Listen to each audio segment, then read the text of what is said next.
Gwalia farm. It's June 2018 and I'm going to start carving a really exciting piece of wood. This is the main camping field at Gwalia.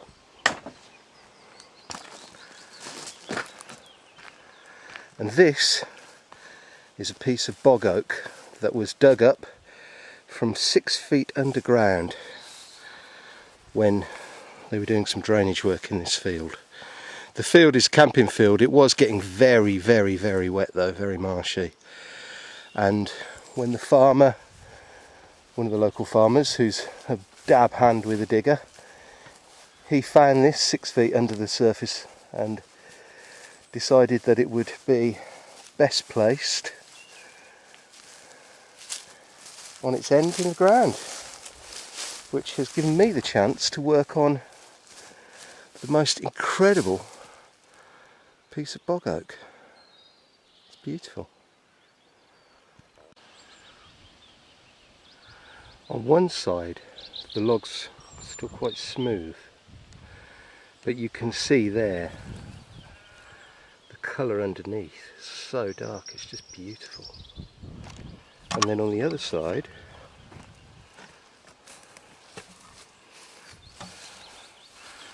there's amazing fluting patterns where the wood's rotted away. So at the moment I'm thinking I'm going to leave the back with these patterns in place and then smooth off the front so that you can really see that beautiful bog oak colour.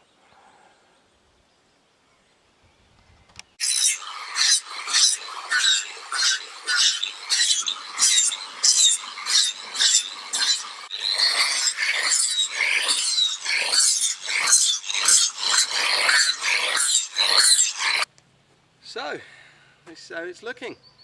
I've sanded all this down. I'm going to try and get it as smooth as I can and then put Danish oil on it so it really shows up the really dark bog oak colour. It's amazing looking at the bog oak how similar the colour is to the local slate.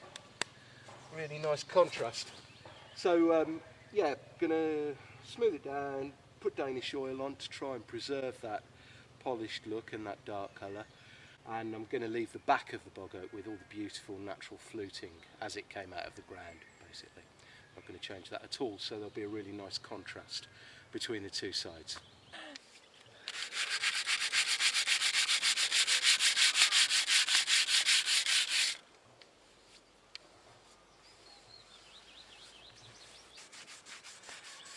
This wood just comes up dark black when you oil it. It's incredible. So yeah, 6 feet down it came from, and it could be thousands of years old. It might have been a tree when there was mammoths walking around here after the ice ages, I guess. It is really ancient and very strong piece.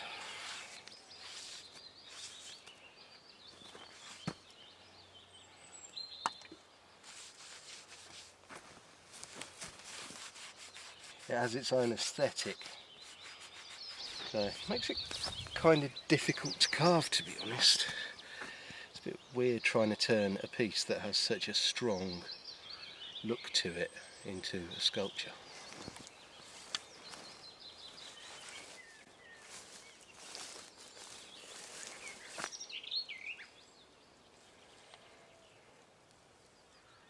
I've had a special request. Amy, who lives here, has asked if I can carve a mouse on the bog oak. I think I'm going to carve it just here. And it kind of works well because we've seen a little mouse running around the last couple of days. A little wood mouse has come in investigating the bird food. So I haven't got most of my carving kit with me here. I didn't bring it all this time, but I've got my sculpture gouges and there's a few small ones that belong to Amy's great uncle, and I've resuscitated those a couple of visits ago, so they're good to go as well. Really nice quality tools. So going to get going and see what happens. Hopefully carve a little mouse here in bog oak.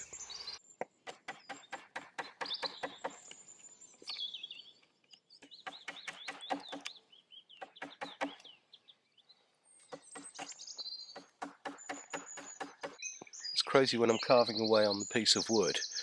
You can hear it echoing up and down the valley.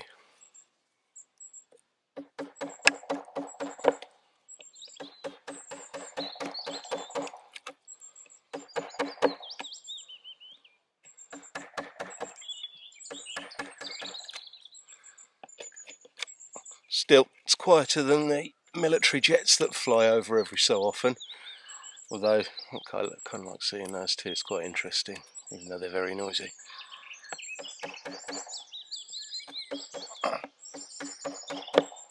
So at the moment, I'm just trying to get the rough shape of the mouse carved into the piece of wood. Get a nice blank carved in so that I can start to shape it afterwards.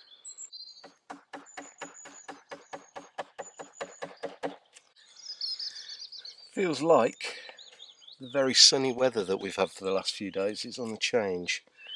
I feel a little bit of rain in the air, so I'm hoping to get this done before the rain comes down. Yep, it is North Wales, so it does rain sometimes.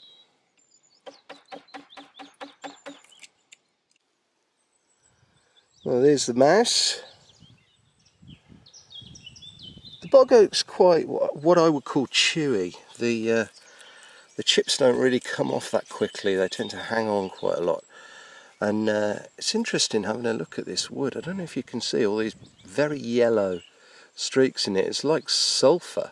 So I'm wondering if it's sulphur from the bog conditions, the lack of oxygen, hydrogen sulfide and that kind of thing. I wonder if the sulphur has come out into the wood. But it has a lovely finish, a real nice mirror finish with the sharp tools.